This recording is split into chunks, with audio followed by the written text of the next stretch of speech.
নবীজি বলেন লা তাজুলু কদামা ইবনি আদম হাত্তা ইউসআলা আন খামসিন। আদম সন্তানের দুই পা কিয়ামতের ময়দানে 5টা প্রশ্ন করার আগে সামান্যতম নড়বে না। বলেন তো কিয়ামতের ময়দানে কয় প্রশ্ন করার আগে আমাদের পা এদিক সেদিক নড়বে না? 1 নাম্বার আন উমরিহি ফিমা আফনা, 1 নাম্বার জীবন সম্পর্কে প্রশ্ন, জীবন কোথায় তুমি কাটিয়েছ। 2 নাম্বার আন শাবাবিহি ফিমা আবলা, যৌবন সম্পর্কে প্রশ্ন করা হবে, যৌবন কোথায় তুমি কাটিয়েছ। 3 নাম্বার আন মালিহি মিন আইনা ইকতাসাবা, সম্পদ তুমি কোথা থেকে কামাই করেছ। 4 নাম্বার ফিমা আনফাকা, সম্পদ তুমি কোথায় ব্যয় করেছ। 3 নাম্বার সম্পদ কোথায় থেকে বান্দা কামাই করেছে। 4 নাম্বার বান্দা সম্পদ কোথায় ব্যয় করেছে। 5 নাম্বার ওয়ান ইলমিহি, ইলম সম্পর্কে, বিদ্যা সম্পর্কে, মাদা আমিলা বিমা আলিমা, বান্দা যা জানছে ওই জানা অনুযায়ী কতটুকু আমল করেছে। তাহলে যতটুকু জানলাম ওই অনুযায়ী আমল করলাম কিনা, এই প্রশ্নের উত্তর কিয়ামতের ময়দানে দেওয়া লাগবে। দেওয়া ছাড়া পা সামনে নড়বে না। এখন খতিব সাহেব যে মসজিদে বৈশা বলে সুদ খাওয়া হারাম, সুদ খাওয়া হারাম, সুদ খাওয়া হারাম, মানে আপনি আগে নিয়ত করে আসছেন হুজুর সুদ খাওয়া হারাম, বললেও খামু না বললেও খামু। আপনি যদি এই নিয়তে এসে বসেন তাহলে তো হইল না। আল্লাহ না আপনারা জিজ্ঞাসা করবে তুমি যে জানলা মসজিদে গিয়া সুদ খাওয়া হারাম, তো তুমি ছাড়ছো নি? তা আপনি বলবেন আল্লাহ আমি তো ছাড়ি নাই। তো তুমি যা জানলা আমল তো করো নাই। বুখারী শরীফের 105 নম্বর হাদিস, ক্বালা রাসূলুল্লাহ সাল্লাল্লাহু আলাইহি ওয়াসাল্লাম, আল্লাহ নবী বলেন লিউবাল্লিগিশ শাহিদু মিনকুমুল গায়ব, সাহাবাদেরকে বললেন তোমরা আমার কথা যারা শুনলা, এই জায়গায় উপস্থিত তোমরা যারা আছো, অনুপস্থিতদের কাছে আমার কথা তোমরা পৌঁছায়া দিবা। তাহলে তো বলেন ধর্মীয় অনুষ্ঠানে যারা আমরা উপস্থিত থাকবো, আমাদের কাজ হলো অনুপস্থিত যারা তাদের কাছে কথাগুলা পৌঁছায়া দেওয়া। নবীজি বলেন বাল্লিগু আন্নি ওয়ালাউ আয়া, আমার পক্ষ থেকে একটা আয়াত হলেও অন্যের কাছে পৌঁছায়া দাও। আমরা যারা ধর্মীয় অনুষ্ঠানে আসবো এটাতে আবার আমরা 4টা নিয়ত করবো। কয়টা? 4টা। 1 নাম্বার আল্লাহকে খুশি করব। 2 নাম্বার আমি যা জানবো এই জানা অনুযায়ী আমল করব। 3 নাম্বার এই নিয়ত করা এখান থেকে আমি যা জানবো অন্য ভাইদেরকে আমি কথাগুলা জানা দিব। 4 নাম্বার আল্লাহ যদি আমারে তৌফিক দেয়, ফেসবুক যারা চালান কলমের মাধ্যমে এই ভালো কথাগুলা ফেসবুকের মাধ্যমে অন্যের কাছে পৌঁছায় দেওয়া। এই যুগে ফেসবুক আর কি, ফেসবুক তো না, আপনি কলমের মাধ্যমে যেভাবে পারেন পৌঁছায় দেওয়া। এখন আপনাদের কলম হইলো আঙ্গুল, খাতা হইলো ফেসবুক, এই জন্য এটা বললাম। তো লিখনির মাধ্যমে এই কথাগুলা অন্যের কাছে পৌঁছানোর চেষ্টা করা। হুজুর লিখনি আবার কি দরকার? হ্যাঁ দরকার আছে তো। আল্লাহ এই দুনিয়া বানানোর যখন বানাইছেন সর্বপ্রথম যে সৃষ্টিটা করছে এটার নাম কলম। সুবহানাল্লাহ বলেন, সর্বপ্রথম সৃষ্টির নাম কলম। সর্বপ্রথম সৃষ্টির নাম কি? কলম।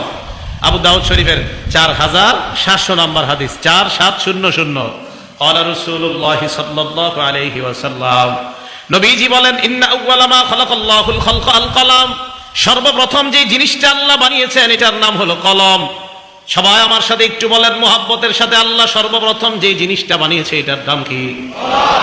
এখন আপনাদের কাছে প্রশ্ন করব, বুঝে শুনে, আলেমরা ছাড়া অন্যরা উত্তর দিবেন।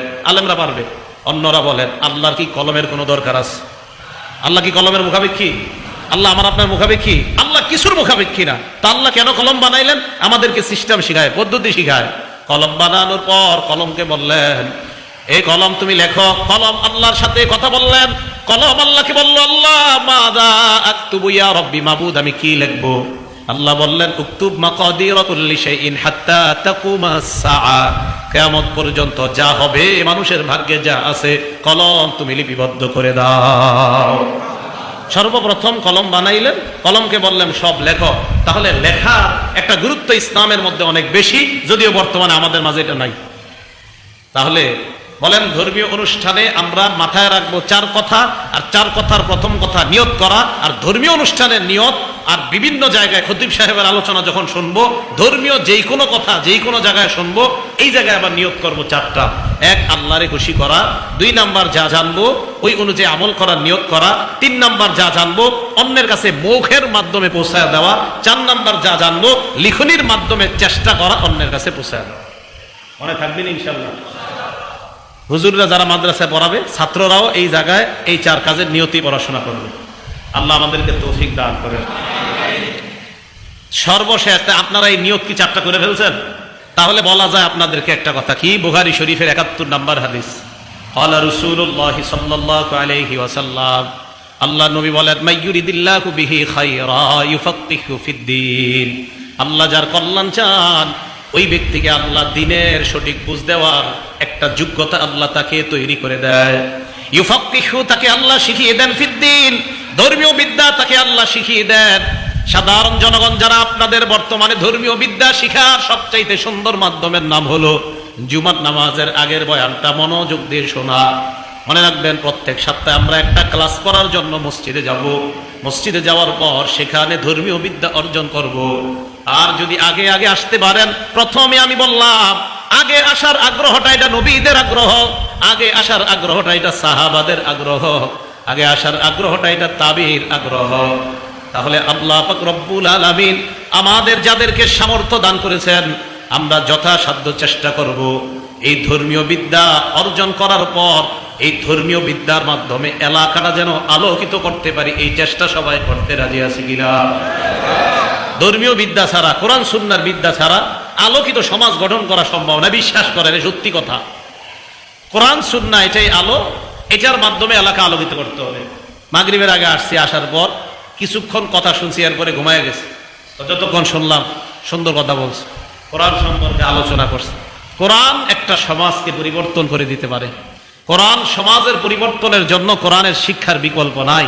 আল্লাহ পাক রব্বুল আলামিন বলেন, ওয়াকাযালিকা আওহাইনা ইলাইকা রূহাম মিন আমরিনা মা কুনতা তাদরি মাল কিতাবু ওয়ালাল ঈমান ওয়ালাকিন জাআলনাহু নূরা। আল্লাহ বলেন, এই কোরআনকে আমি আল্লাহ আলো বানাইলাম, নাহদি বিহি মান নাশাউ মিন ইবাদিনা। এই কোরআন এমন একটা আলো, আমার বান্দাদের মধ্য থেকে যাকে চাই আমি আল্লাহ এই কোরআনের মাধ্যমে তাকে হেদায়েতের আলো দেখা দেই। এই আলোর কাছে আসতে হবে। আল্লাহ বলেন, আমার এই কোরআন আলো, এখানে যারা আসবে তাদেরকে হেদায়েত দেখাবো, হেদায়েতের রাস্তা দেখাবো। এখান থেকে আলো পাবেন, এখান থেকে আলো পাবেন। আল্লাহ কোরআন সুন্নাহ থেকে আমরা যেন আলো গ্রহণ করে আলোকিত সমাজ গঠন করতে পারি, আল্লাহ তৌফিক দান করেন। এখন আসেন, তা আমাদের এইগুলা অর্জন করলে আমাদের লাভ কি, আমাদের জীবনের মাকসাদ হবে কি? খুব ভালো করে মনে রাখবেন, আমি, আপনি, আমরা সবাই আল্লাহর কাছে একজন প্রিয় বান্দা হতে চাই, সম্মানিত বান্দা। এই আশা সবার আছে না? আছে। আল্লাহর কাছে সম্মানিত বান্দা হওয়ার প্রথমত উপায় একদম মৌলিকভাবে দুইটা। বলেন কয়টা? বলেন কয়টা? 1 নাম্বার বলেন, বাহ্যিক গুনাহগুলা ছেড়ে দেওয়া। বলেন, বাহ্যিক গুনাহগুলা ছেড়ে দেওয়া। 2 নাম্বার, আভ্যন্তরীণ গুনাহগুলোকেও ছেড়ে দেওয়া। আল্লাহর কাছে প্রিয় হওয়ার এই প্রথম মৌলিক 2 উপায়, বাহ্যিক গুনাহ ছাড়া, আভ্যন্তরীণ গুনাহগুলাও ছাড়া। আপনার প্রশ্ন হবে, হুজুর গুনাহ ছাড়লে কি নামাজ লাগবে না? আরে ভাই, নামাজ না পড়াই তো গুনাহ, নামাজ না পড়াই তো গুনাহ। বাহ্যিক গুনাহ ছেড়ে দেওয়া, আভ্যন্তরীণ গুনাহ ছেড়ে দেওয়া। খুব মন দিয়ে শোনেন, এই 2 গুনাহ ছেড়ে দিতে পারলে আপনার অন্তরে আল্লাহর ভয় পয়দা হবে। আর আল্লাহর ভয় যখন পয়দা হবে, এটাকে আরবিতে বলা হয় তাকওয়া। তাকওয়া যখন কোনো বান্দার অন্তরে পয়দা হবে, তাকে বলা হবে মুত্তাকি। আর মুত্তাকি আল্লাহর কাছে সবচেয়ে সম্মানিত বান্দা হয়ে যাবে। বাস, তাহলে আবার আগের আলোচনা আসি। বলেন, আমরা প্রত্যেকটা কর্মে কয় কথা মনে রাখা? 4। 1 নাম্বার, পরিশুদ্ধ নিয়ত করা। নিয়তের 4 ব্যাখ্যা হয়ে গেছে। 2 নাম্বার, ইখলাসের সাথে নিয়ত করা। এর মানে হলো ইখলাসের সাথে যে কোনো আমল করা। আমি এই জায়গায় বসলাম, আমার নিয়ত হবে একমাত্র ইখলাস, আল্লাহকে খুশি করা। ইখলাসের সাথে যে কোনো আমল করা। রাসূল আকরাম সাল্লাল্লাহু আলাইহি ওয়াসাল্লামকে এক সাহাবা প্রশ্ন করলেন, মাল ঈমান ইয়া রাসূলুল্লাহ, ঈমান কি জিনিস? নবী জবাব দিলেন, ঈমান হলো ইখলাস। আরেক হাদিসে আল্লাহ নবী বলেন, সালাসুন, 3 ব্যাপারে লা ইউগাল্লু আলাইহিন্না কলবু রাজুলিন মুমিন, ইমানদারের অন্তর 3 ব্যাপারে খেয়ানত করতে পারে না। 1 নাম্বার, ইখলাসুল আমালি লিল্লাহ, ইমানদার তার সব আমল করবে আল্লাহর জন্য, এই ব্যাপারে ইমানদার খেয়ানত করতে পারে না। তাহলে আমি নামাজে দাঁড়াইলাম, 1 নাম্বার পরিশুদ্ধ নিয়ত করা, 2 নাম্বার ইখলাসের সাথে আমল করা, 3 নাম্বার আল্লাহর কাছ থেকে সওয়াব পাওয়ার আশায় আমল করা। এই জায়গায় দ্বীনি বিদ্যা অর্জন করতে আসলেন, আল্লাহর কাছ থেকে নিয়ত করে নেন। কি নিয়ত করবেন? ইবনে মাজার 223 নাম্বার হাদিসের বর্ণনা, নবীজি বলেন, মান সালাকা তরিকান ইয়ালতামিসু ফীহি ইলমা, কোন বান্দা যদি রাস্তা অবলম্বন করে, যেই রাস্তা দিয়ে হাঁটতে হাঁটতে বান্দা বিদ্যা অর্জন করার জন্য যায়, কোন বান্দা রাস্তা দিয়ে অতিক্রম করে বিদ্যা অর্জন করা হলো তার নিয়ত, সাখারাল্লাহু লাহু বিহি তরিকান ইলাল জান্নাহ, আল্লাহ পাক ওই বান্দাকে জান্নাতে যাওয়ার রাস্তা সহজ করে দেয়। এখন 3 নাম্বার, তাহলে এই জায়গায় আসছি এই নিয়তে, আল্লাহ এই জায়গায় গিয়ে কিছু শিখমু, আপনি আমারে জান্নাতে যাওয়ার রাস্তা সহজ করে দিবেন, এই 3 নাম্বার। 4 নাম্বার, মানুষকে দেখানোর জন্য আমল না করা। 4 নাম্বার, মানুষকে দেখানোর জন্য আমল না করা। তাহলে এই জায়গায় আসছি, আসার পর আমার মধ্যে এরকম কোনো নিয়ত নাই যে আমি মাহফিলে যাই, প্রত্যেক দিন 7, 8, 10টা 12টা মাহফিলে সপ্তাহে আমি যাই, আর এলাকার মানুষ আমাদের বড় আল্লাহওয়ালা মনে করে যে এই লোকটা একটা মাহফিলও মিস করে না, ধর্মীয় অনুষ্ঠানগুলোতে যায়, মানুষ আমাদের বড় আল্লাহওয়ালা মনে করবে। এই জাতীয় নিয়ত না করা, এটাকে আরবিতে বলা হয় রিয়া, বাংলাকে বলা হয় লোক দেখানো। আমি অসংখ্য অগণিত দিনী প্রোগ্রামে যাব, নিয়ত হবে আল্লাহকে খুশি করা, মানুষকে দেখানো কোনো উদ্দেশ্য হবে না। সারা জীবন যে কোনো আমলে 4 কথা মনে রাখবেন: নিয়ত পরিশুদ্ধ করা, ইখলাসের সাথে আমল করা, আল্লাহর কাছ থেকে সওয়াব পাওয়ার আশায় আমল করা। 4 নাম্বার, মানুষকে দেখানোর জন্য আমল না করা। এবার দেখি আপনাদেরকে পরীক্ষা করি। 1 নাম্বার কি করা?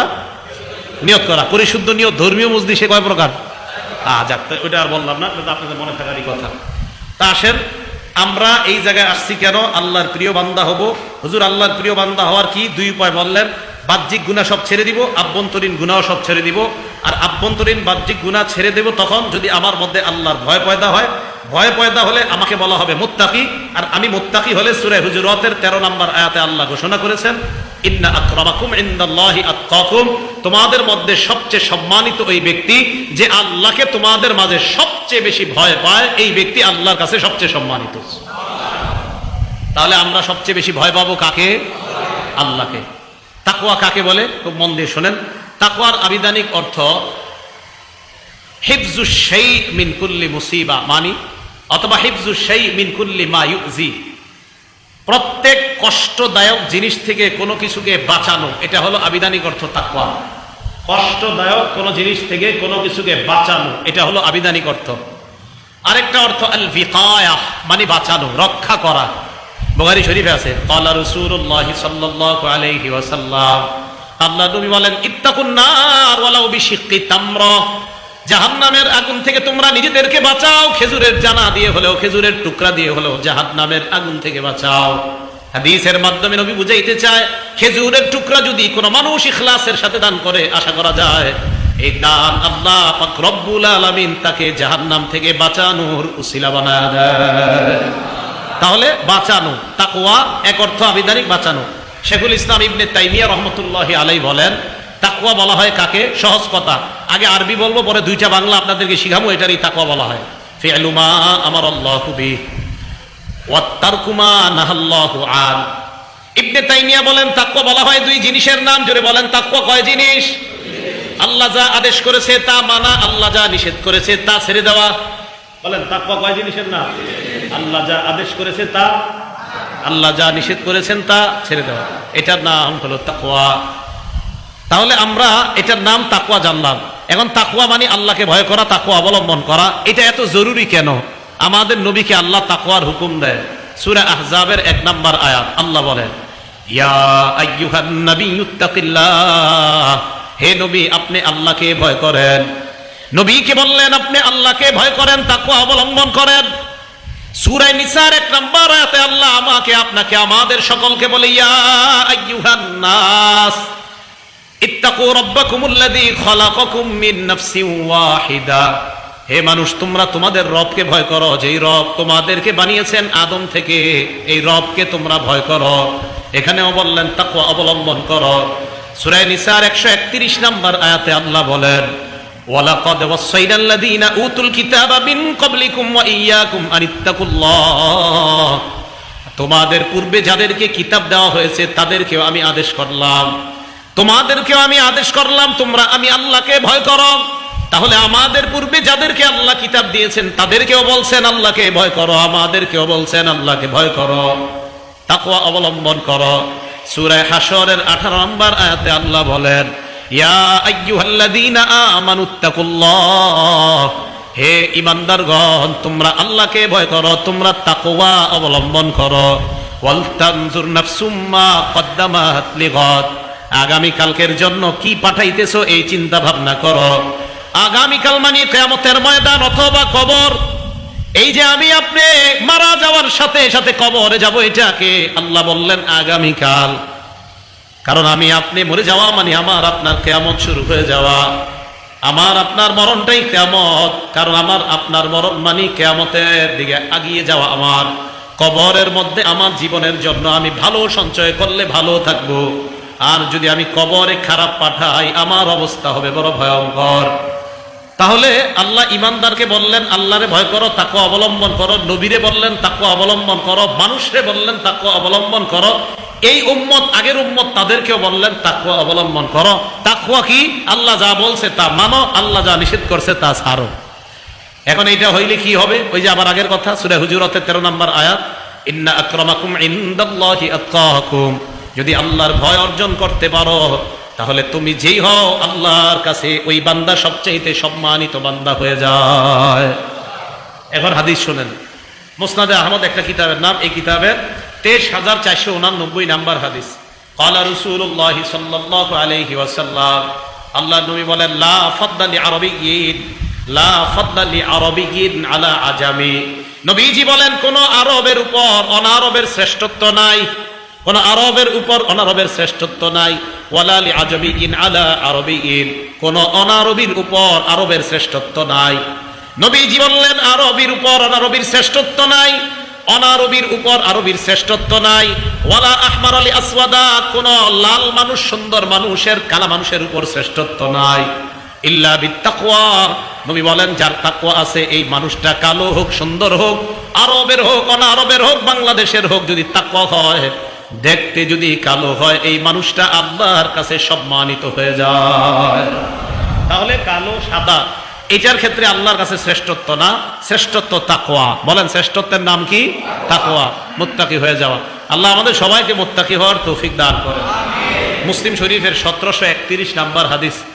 মোট হাদিস সংখ্যা 3033টা। আমাদের মাদ্রাসার পাঠ্যপুস্তক অনুযায়ী ক্বালা রাসূলুল্লাহ সাল্লাল্লাহু আলাইহি ওয়াসাল্লাম, আল্লাহ নবী তার আমির সাহাবা যারা, তাদেরকে কোন যুদ্ধের ময়দানে পাঠানোর আগে আমিরকে ওসিয়ত করে বলতেন, কানান নবিয়্যু ইযা আমারা আমিরান লিজাইশিন আও আলা সারিয়াতিন অথবা আও আলা জাইশিন, নবী যখন কাউকে কোন দলের আমির বানিয়ে দিতেন, আমির বানানোর পর আমির সাহেবকে নবী ডাক দিয়ে বলতেন, আওসাহু বিখাসাতিহি বিতাকওয়াল্লাহ। আমির সাহেবকে ডাক দিয়ে বলতেন, আমির সাহেব আল্লাহরে ভয় করো, আল্লাহরে ভয় করো। ওয়ামাহু মিনাল মুসলিমিনা খায়রা, তোমার সাথে যেই মুসলমানরা আছে তাদের কল্যাণের দিকে তুমি সজাগ থাকবা, তুমি আল্লাহকে ভয় করবা। নবী কোন যুদ্ধে কাউরে আমির বানায় পাঠাইছে, তারে বলতেন এই আল্লাহরে ভয় করো। দেখেন এটা কেন বলতেন? এখন একটা হাদিস বলবো, এই হাদিসটা তো ঘরে ঘরে লিখে রাখা দরকার। দরজা দিয়ে বের হইতে একবার তাকাইবেন, তাহলে দেখবেন বাহিরে গিয়ে আপনার অন্তর অনেকটা ভালো থাকবে। আবার ঘরে এসে দেখবেন। আবু যর গিফারি রাদিয়াল্লাহু তাআলা আনহুর রাসূল বলেন, তিরমিজি শরীফের 1987 নাম্বার হাদিস, 1987। আবু যর গিফারি রাদিয়াল্লাহু তাআলা আনহুকে নবীজি বললেন, দেখেন কি কয়, আবু যর ইত্তাকিল্লাহ হাইসুমা কুনতা, আবু যর তুমি যেখানেই থাকো আল্লাহরে ভয় করো। কি বলছে? না, পুরা বাংলাটা বলেন, তুমি যেখানেই থাকো। এবার সবাই পুরা বাংলাটা বলেন, তুমি যেখানেই থাকো আল্লাহকে ভয় করো। বলেন তো সবাই পুরা বাংলাটা, তুমি। এই কথাটা ডেইলি দেখে দেখে বেরোবেন। কি বলতেছে কথাটা ভাবেন একটু। আবু যরের গিফারির মাধ্যমে আমাকে আপনাকে সব উম্মতের নবীজি কেমন যেন এইভাবে বলতেছে, উম্মত যেখানে থাকো আল্লাহকে ভয় করো। এই আমার উম্মত যেখানে থাকো আল্লাহকে ভয় করো, যেখানে থাকো আল্লাহকে ভয় করো। কেন? দেখেন আল্লাহ কোরআনে বলছে, ওয়াকুল্লিল মুমিনিনা ইয়াগুদ্দু মিন আবসারিহিম। আল্লাহ বা কোরআনের মধ্যে বলেন, আল্লাহ আপনি আল্লাহর নবীকে আল্লাহ বলেন, ও নবী আপনি ঈমানদার উম্মতকে বলেন তারা যেন নজরটা নিচের দিকে রাখে, হারাম জিনিসের দিকে যেন তারা না তাকায়। একজন নারী অবৈধ পোশাকে আপনার সামনে দিয়ে হেঁটে যায়, শয়তান কয় নারীটার দিকে তাকাও, আল্লাহ কয় নিচের দিকে তাকাও। এখন আপনি চিন্তায় পড়ে গেলেন, আমি কি করব? আমার নবী কেমন যেন আমারে আপনারে কয়, উম্মত ইত্তাকিল্লাহ হাইসুমা কুনতা, যেখানেই থাকো আল্লাহকে ভয় করো, আল্লাহকে ভয় করো, আল্লাহকে ভয় করো। আল্লাহ বলছে নিচের দিকে তাকাও, আল্লাহকে ভয় করো। ইত্তাকিল্লাহ হাইসুমা কুনতা, যেখানেই থাকো আল্লাহকে। বিয়ের অনুষ্ঠানে গেছেন, অসংখ্য মহিলা নারী পুরুষ সবাই আসছে, ইবলিস আপনাকে বারবার তাদের দিকে দৃষ্টি দিতে দিবে। নবীজি বলে, উম্মত তুমি কোথায় আছো? হুজুর আমি বিয়ের পার্টিতে আছি। ইত্তাকিল্লাহ হাইসুমা কুনতা, উম্মত আমি না তোমাকে বলে দিয়েছি যেখানে থাকো আল্লাহকে ভয় করো। তো বুঝাইতে চাইলাম তাকওয়া এটা কি? আল্লাহ যা আদেশ করেছেন তা মেনে নেওয়া, যা নিষেধ করেছেন তা ছেড়ে দেওয়া। এখন লাভ কি? তাকওয়ার সবচেয়ে বড় লাভ এতটুকু যদি আমি আপনি মনে রাখতে পারি তাহলেই তো হয়ে যায়। কি? সূরা বাকারা 194 নম্বর আয়াতে আল্লাহ বলেন, ওয়াত্তাকুল্লাহ ওয়া'লামু আন্নাল্লাহা মা'আল মুত্তাকিন। তোমরা তাকওয়া অবলম্বন করো, আল্লাহকে ভয় করো, জেনে নাও আল্লাহ মুত্তাকিদের সাথে থাকেন। বলেন, মুত্তাকিদের সাথে আছে কে? মুত্তাকিদের সাথে আছে কে? এবার আমার দিকে একটু তাকান। ইবলিস কয় হারামের দিকে তাকা। আপনি মনে মনে চিন্তা করলেন, না আমার আল্লাহ বলছে নিচের দিকে তাকাইতে। আচ্ছা আমি নিচের দিকে তাকাইলে আমার কি ফায়দা? ও আচ্ছা, এটাকে তাকওয়া বলা হয়। আচ্ছা তাকওয়া হইলে কি হবে? আচ্ছা আমাকে মুত্তাকি বলা হবে। কাউরে বলা দরকার নেই, নিজে নিজেরে বলবেন তাকওয়া মানে। তাকওয়া মানে কি? তাকওয়া মানে আল্লাহ যা আদেশ করছে এটা মানা। আচ্ছা আল্লাহ কি আদেশ করছে? হ্যাঁ আল্লাহ আদেশ করছে তুমি তোমার দৃষ্টিটা নিচে রাখো, এই কথা আল্লাহ বলছে।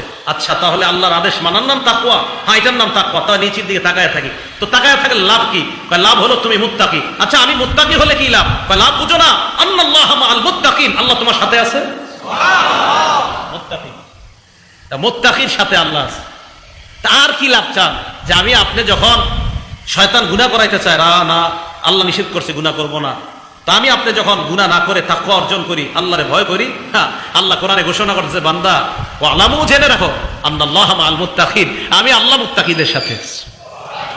এক নাম্বার। দুই নাম্বার, আচ্ছা বলেন তো আল্লাহ যদি আমাকে আপনাকে ভালোবাসে, এটা কি আমাদের জন্য কি সৌভাগ্য কম না অনেক বেশি? সূরা আলী ইমরানের 76 নম্বর আয়াত আল্লাহ বলেন, বালা মান আওফা বিআহদিহি ওয়াত্তাকা, যারা আল্লাহর সাথে কৃত অঙ্গীকার রক্ষা করে এবং আল্লাহকে ভয় করে, তাকওয়া অবলম্বন করে, ফাইন্নাল্লাহা ইউহিব্বুল মুত্তাকিন, নিশ্চয়ই আল্লাহ মুত্তাকিদেরকে ভালোবাসেন। বলেন মুত্তাকিদেরকে ভালোবাসেন কে? আল্লাহ। তাহলে আবার আগের পরীক্ষা, আল্লাহ বলছে নিচের দিকে তাকায় থাকার জন্য, গুনাহ না করে নিচের দিকে তাকায় রইলাম। লাভ কি? কয় লাভ হলো আল্লাহ আমার সাথে আছে। আর কি লাভ? কয় আল্লাহ আমাকে ভালোবাসে। তিন নাম্বার তাকওয়া অর্জনের লাভ, সূরা আলী ইমরানের 120 নম্বর আয়াতে আল্লাহ বলেন, বালা ইন তাসবিরু ওয়া তাত্তাকু, যদি তোমরা ধৈর্য ধারণ করো এবং তাকওয়া অবলম্বন করো, লা ইয়াদুরুকুম, তাহলে তোমাদের কোনো ক্ষতি করতে পারবে না। তাদের চক্রান্ত তোমাদের কোনো ক্ষতি করতে পারবে না। যারা তোমাদের বিরুদ্ধে চক্রান্ত করে, আল্লাহকে যদি ভয় করো, ওই তাকওয়া তোমাকে তাদের চক্রান্ত থেকে হেফাজত করবে। তাহলে তাকওয়া অবলম্বনের 3 নম্বর উপকারিতা, লা ইয়াদুররুকুম কাইদুহুম শাইআ, তাদের চক্রান্ত কোনো ক্ষতি করতে পারবে না। যারা মুত্তাকি হবে, তাদের বিরুদ্ধে যারা চক্রান্ত করবে তারাই শেষ হয়ে যাবে, মুত্তাকিরা শেষ হবে না ইনশাআল্লাহ। 4 নাম্বার, তাকওয়া অবলম্বন করার আর কি লাভ? সূরা আরাফের 96 নম্বর আয়াতে আল্লাহ বলেন, আচ্ছা আল্লাহর রিজিক কারা চান? সবাই তো চাই। আল্লাহর রিজিক সবাই চাই না? আসমান জমিনের খাজানা সবাই চাই না? কি বলে আল্লাহ দেখেন, ওয়ালাউ আন্না আহলাল কুরা আমানু, গ্রামবাসীরা যদি ঈমান আনতো, ওয়াত্তাকাও এবং তাকওয়া অবলম্বন করতো, লাফাতাহনা আলাইহিম বারাকাতিম মিনাস সামাই ওয়াল আরদ, তাহলে আমি আল্লাহ আসমান জমিনের খাজানা যত দরজা সব খুলে দিতাম। আসমান জমিনের খাজানা যদি চাই তাহলে আল্লাহ তাকওয়া অর্জন করতে হবে। 6 নাম্বার, তাকওয়া অর্জন করলে যাদের পেরেশানি আছে তাদেরকে পেরেশানি থেকে উত্তরণের ব্যবস্থা আল্লাহ করে দিবেন। সূরা তালাক 2 নম্বর আয়াতে আল্লাহ বলেন, ওয়ামাইয়াত্তাকিল্লাহ, যেই ব্যক্তি আল্লাহকে ভয় করে, ইয়াজআল লাহু মাখরাজা, আল্লাহ তাকে পেরেশানি থেকে উত্তরণের রাস্তা বের করে দেয়। যদি আল্লাহরে ভয় করেন, পেরেশানি থেকে আল্লাহ হেফাজত করবে। আর আপনি আল্লাহরে ভয় করেন না, আপনি সুদ খান, ঘুষ খান, কেন? হুজুর আমার এই সমস্যা, আমার ওই সমস্যা, তাই সুদ খাইতে হয়, হারাম পথে চলতে হয়। আল্লাহ কয় হারাম পথে না চলার নাম তাকওয়া, আর তাকওয়া যদি অবলম্বন করো তোমার পেরেশানি তো আমি সমাধান করব। আপনি তো হারাম পথে চলেন, হারাম পথে না চলার নাম তাকওয়া, হালাল পথে চলার নাম তাকওয়া, হারাম পথে না চলার নাম তাকওয়া। আর আপনি পেরেশানিগ্রস্ত হইয়া আপনি হারাম পথে পা বাড়াইলেন, আল্লাহ কয় বান্দা তুমি পেরেশানিতে, হ্যাঁ মাবুদ আমি পেরেশানিতে, তো তুমি আমার ভয় করো, আমার ভয় বুঝো, হালাল পথে চলো, হারাম পথ বর্জন করো, আর তোমার পেরেশানি আমি তোমাকে হেফাজত করব। আমাদের বিশ্বাসের অভাব। সূরা তালাকের 2 নম্বর আয়াতে বলছে আমারে ভয় করো, আমি তোমার ব্যবস্থা করব। না, ভয় করেন না তো। 7 নাম্বার, যারা মুত্তাকি তাদের সব কাজ আল্লাহ সহজ করে দেন।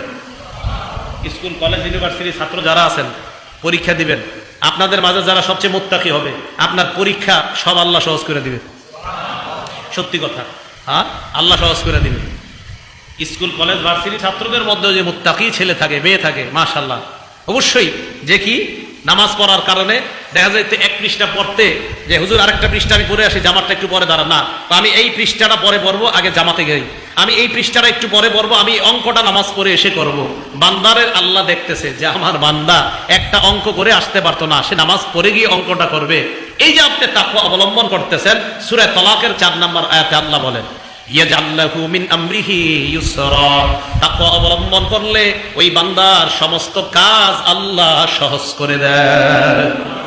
বিশ্বাস রাখেন, আল্লাহ সহজ করে দেয়, বিশ্বাস রাখেন এই কথা।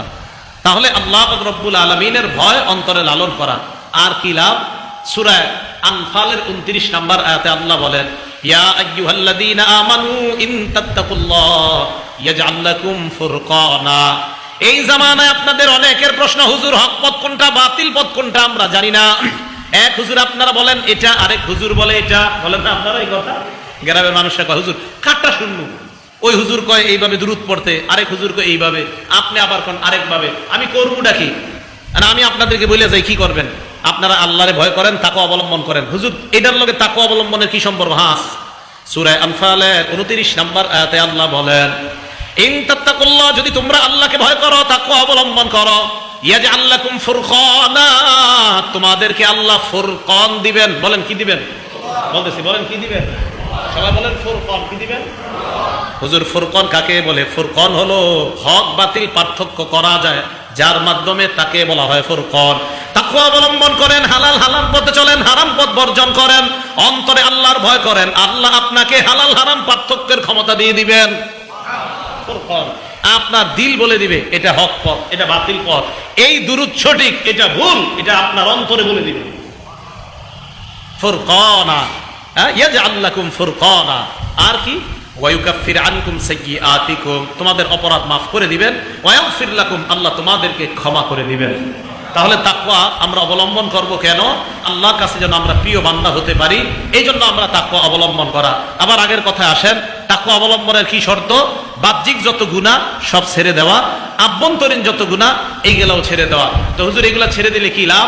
লাভ হলো আল্লাহর কাছে সবচাইতে তাকওয়াবান বান্দা হওয়া যায়। এখন হুজুর প্রশ্ন, তাকওয়া অবলম্বন করার একটা উপায় আমগরে বইলা দেন। বুঝলাম, তাকওয়া অবলম্বন করলাম। সূরা তাওবা 119 নম্বর আয়াতে আল্লাহ বলেন ইয়া আইয়ুহাল্লাযীনা আমানুত্তাকুল্লাহ, হে ঈমানদারগণ তোমরা আল্লাহকে ভয় করো। এরপরে যে বাংলাটা বলবো আমার সাথে সবাই বলবেন, আগে আরবিটা বলি, কোরআনের আয়াতটা বলি, ওয়াকুনু মা'আস সাদিকিন, তোমরা সত্যবাদীদের সাথে থাকো। বলেন তাহলে তাকওয়া কিভাবে অবলম্বন করব? এখন আপনারা আমার সাথে বলেন, বলেন সত্যবাদীদের সাথে থাকতে হবে, তাহলে তাকওয়া অর্জন করা যাবে। তাহলে আল্লাহর ভয় ভিতরে আসবে কিভাবে? সত্যবাদীদের সাথে থাকলে। মনে থাকবে নি? তো সত্যবাদীদের সাথে থাকলে আল্লাহ ভিতরে ভয় পয়দা করে দিবেন। এখন আসেন, যেহেতু সত্যবাদীদের সাথে থাকলে আর কোনো লাভ আছে নি? বুখারী শরীফের 2101 নম্বর হাদিস, ক্বালা রাসূলুল্লাহ সাল্লাল্লাহু আলাইহি ওয়াসাল্লাম, নবীজি বলেন মাসালুল জালিসিস সালিহি ওয়াল জালিসিস সু কামাসালি সাহিবিল মিসকি ওয়াকিরিল হাদ্দাদ। বাংলা বলবো, সবাই আমরা পড়াশোনা করি। ভালোর সাথে উঠা বসা করার দৃষ্টান্ত, বলেন ভালো ব্যক্তির সাথে উঠা বসা করার দৃষ্টান্ত আতর বিক্রেতার কাছে যাওয়ার মতো। এটা বুখারী শরীফের হাদিস। তাহলে ভালোর সাথে উঠা বসা করার দৃষ্টান্ত কার কাছে যাওয়ার মতো? আতর বিক্রেতার কাছে আমি আপনি গেলাম, যাওয়ার পর নবীজি বলেন লা ইয়াদুমকা মিন সাহিবিল মিসকি, আতর বিক্রেতার কাছে যাওয়ার পর 1 নাম্বার ইম্মা তাশতারি, হয়তো তুমি আতর কিনবা, ঠিক না? পকেটে হাত দিয়ে দেখলেন টাকা নাই, আতর কিনার সামর্থ্য নাই। নবীজি কয় তো কি হইছে, আও তাজিদু মিনহু রিহান তাইয়্যিবা, ফিরি ফিরি আতরের ঘ্রাণ পাইবা। তাহলে আতর বিক্রেতার কাছে গেলে লস নাই, টাকা আছে আতর কিনবেন, হুজুর টাকা নাই তো ঘ্রাণ পাইবেন। ভালো মানুষের কাছে যাইবা, যাওয়ার পর প্রথম দিন যদিও ভালো মানুষ না হতে পারো, ভালো মানুষ কিভাবে হওয়া যায় এই একটা গুণ তোমার মাঝে আসা শুরু হবে। আবার যাও, আবার যাও, আবার যাও, ভালো মানুষ হয়েই যাইবা। একবার যাবেন গিয়ে দেখবেন কি যে একটা আপনার এলাকার বন্ধু একজন, মাশাআল্লাহ এই ছেলে নামাজ পড়ে 5 ওয়াক্ত, এই ছেলেটা ভার্সিটিতে পড়ার পরেও নামাজ ঠিক রাখে, মাদ্রাসায় পড়ে, আলিয়া মাদ্রাসায় পড়ে, কবি মাদ্রাসায় পড়ে, ভার্সিটিতে পড়ে, কলেজে পড়ে, এরপরে মাশাআল্লাহ তার নামাজ ঠিক, তার রোজা ঠিক, তার আমলগুলো সব সুন্দর ভাবে, খুব নিয়মতান্ত্রিক ভাবে তার চলাফেরা। আপনি খালাতো ভাইয়ের বাসায় গেছেন বেড়াইতে, যাওয়ার পর দেখতেছেন আপনার খালাতো ভাই এইভাবে তার জীবনটা পরিচালনা করে, আপনার বড় ভালো লেগে গেছে। কি ঘটনা কি, আমি তো আমার জীবনটা এরকম সুন্দর নিয়ম শৃঙ্খলায় রাখি না। আপনি বাড়িতে আসার পর আপনার মাঝে একটা কথা শুরু হয়েছে এরকম কাজ করা, আচ্ছা ও এত সুন্দরভাবে চলে, এখন আপনি সুন্দর হন নাই, শুধু সুন্দরের কাছে গিয়েছিলেন, যাওয়ার পর আপনার মাঝে এই অনুভূতি তৈরি হয়ে গেছে, আচ্ছা ও এত ভালোভাবে চলে, আচ্ছা আরেকবার যাই, আরেকবার যাবে, যাওয়ার পরে আবার তার কাছ থেকে কিছু অর্জন করবে, আরেকবার যাবে, যাওয়ার পর এক সময় ওই ভাইয়ের মতো সেও হয়ে যাবে। রয়ে গেল খারাপ ব্যক্তি।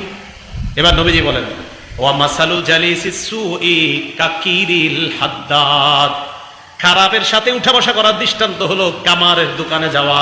কার দোকানে যাওয়া? কামারের কাছে। কামার ব্যক্তি খারাপ এমন না, কামার ব্যক্তি খারাপ এমন না, নাউজুবিল্লাহ, কামার যিনি উনি খারাপ এমন না। বাকি ওনার কাছে যাওয়ার দৃষ্টান্ত কেমন, নবীজি কি বলে দেখেন, ইম্মা ইউহরিকু বাদানাক, ওনার আগুনের উত্তাপের কারণে আপনার শরীর পুড়ে যাওয়ার আশঙ্কা আছে। তার কাছাকাছি গেলে ইউহরিকু সাওবাক, আপনার জামাটা পুড়ে যেতে পারে। আমার জামাও পুড়ে না, আমার শরীরও পুড়ে না। নবীজি বলেন, আও তাজিদু মিনহু রিহান খাবিসা, ফিরি ফিরি খারাপ গন্ধ তো পাইবা। হ্যাঁ, তাহলে খারাপ মানুষের কাছে যখন যাইবা, যাওয়ার পর খারাপ মানুষ যদিও না হও, ওই খারাপের একটা স্বভাব তোমার মধ্যে কাজে আসবে, কাজ করা শুরু করবে। কয় শোন, গান তো শুনুস না, এই গানটায় বেশি মিউজিক নাই, আর এই গানটার মধ্যে খুব সুন্দর সুন্দর কথা বলা হয়েছে, এটা একটু শোন। বন্ধু দিচ্ছে গানটা, আনার পর শুনে আসলে দেখে মিউজিক বেশি নাই, আর কথাবার্তাও খুব সুন্দর। কথার কথা মনে করেন, এই সুন্দর ফুল, সুন্দর ফল, মিঠা নদীর বাণী, খোদা তোমার মেহেরবানি, কথাগুলা কি সুন্দর না অসুন্দর? কিন্তু একটু মিউজিক লাগাই দিচ্ছে, একটু বাজনা লাগাই দিচ্ছে, বাদ্য। তো আনার পর শুনে তো এর গজলও ভালো লাগে, পাশাপাশি যে বাদ্যটা একটু বাদ্য, এটাও একটু ভালো লাগতেছে। একবার আবার বন্ধুর কাছে কয়, তুই যে গজল দিছিস ভালোই তো লাগে। তো বন্ধু পরে যেটা দেয় ওইটার কথাগুলো আগের চেয়ে খারাপ, আবার বাজনাও আছে, বাকি আগেরটা তো পুরো সুন্দর, পরেরটা একটু একটু খারাপও আছে, কথাগুলা দিয়ে দিছে। অনেক সুন্দর কথা, মাঝখানে দু একটা শিরকি কথাও আছে, এ তো আর বুঝে না, তো আনছে। আনার পর আবার শোনে, এখন থেকে আস্তে আস্তে ভালো লাগে। এবার তৃতীয়বার বন্ধুরে কয়, এবার 4-5টা গান আমার মোবাইলে দে। নবীজি বলেন, আল গিনা মা ইউমবিতুন নিফাক ফিল কলব, এই তো তোমার অন্তরে মুনাফিকি শুরু হয়ে গেছে। গান হলো এমন জিনিস, যে জিনিস অন্তরে নিফাকি সৃষ্টি করে দেয়। গান অন্তরে কি সৃষ্টি করে? তাহলে আপনার ছেলেটা এই খারাপ সঙ্গের সাথে মিশার কারণে প্রথমে হালকা মিউজিক ওলা একটা গজল আনছে, এরপরে হালকা মিউজিক ওলা একটা গান আনছে, বাকি গানটা মোটামুটি ভালো, আবার 2-1টা খারাপ শব্দ আছে, এরপরে গানও খারাপ, মিউজিকও খারাপ, বাস আপনার ছেলে এখন গান ভালো লাগে।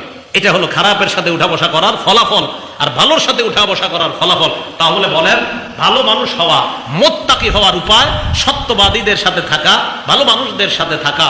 আর খারাপ মানুষদের সাথে থাকলে তাদের একটা খারাপ গুণাবলী আমাদের মধ্যে এসে যাবে। এই জন্য আমরা যেন নিজেরা ভালো মানুষ হতে পারি, সন্তানগুলা যেন ভালো মানুষ হতে পারে, আমাদের সন্তানগুলা যেন আদর্শ শিক্ষায় শিক্ষিত হয়ে তারা সমাজের জন্য আদর্শ যুবক, আদর্শ হতে পারে। আল্লাহ তৌফিক দান করেন। ওয়া আখিরু দাওয়ানা আলহামদুলিল্লাহি রাব্বিল আলামিন।